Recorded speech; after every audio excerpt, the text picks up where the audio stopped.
திருத்தணி அருகே ஓய்வு பெற்ற ராணுவ வீரர் வீட்டில் 100 சவரன் நகை மற்றும் பணம் கொள்ளையடித்த வழக்கில் 4 கொள்ளையர்களோடு நகைக்கடை உரிமையாளர், பெண் ஊழியர் என 6 பேர் கைது செய்யப்பட்டுள்ளனர். கொள்ளை கும்பலோடு திருட்டு நகையை வாங்க முயன்ற நகைக்கடைக்காரரும் சிக்கியது எப்படி?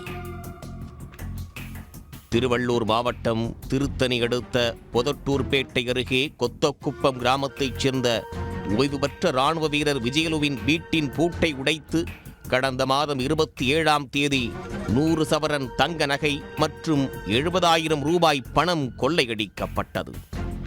இதுகுறித்து பொதட்டூர்பேட்டை போலீசார் வழக்கு பதிவு செய்து மர்ம நபர்களை தீவிரமாக தேடி வந்தனர்.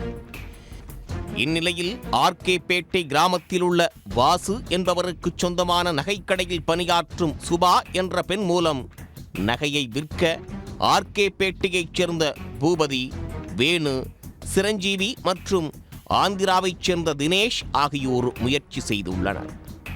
அப்போது கடையின் உரிமையாளரான வாசு என்பவர் கொள்ளையடிக்கப்பட்ட நகை என்பதால் மிக குறைந்த விலைக்கு நகையை வாங்க முயற்சித்துள்ளார். இதனால் அவர்களுக்குள் வாக்குவாதம் ஏற்பட்டதாக தெரிகிறது. இதுகுறித்து அக்கம்பக்கத்தினர் போலீசாருக்கு தகவல் கொடுத்துள்ளனர். டிஎஸ்பி கந்தன் தலைமையிலான போலீசார் விரைந்து சென்று கொள்ளை சம்பவத்தில் ஈடுபட்ட சிரஞ்சீவி, தினேஷ், வேணு, பூபதி ஆகிய 4 பேரையும் கைது செய்தனர்.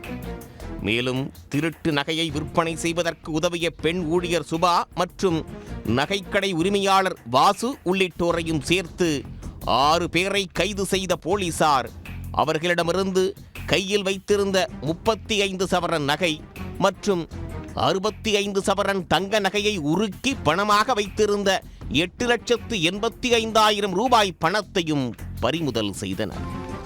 கைது செய்யப்பட்ட 6 பேரையும் நீதிமன்றத்தில் ஆஜர்படுத்தி சிறையில் அடைத்தனர்.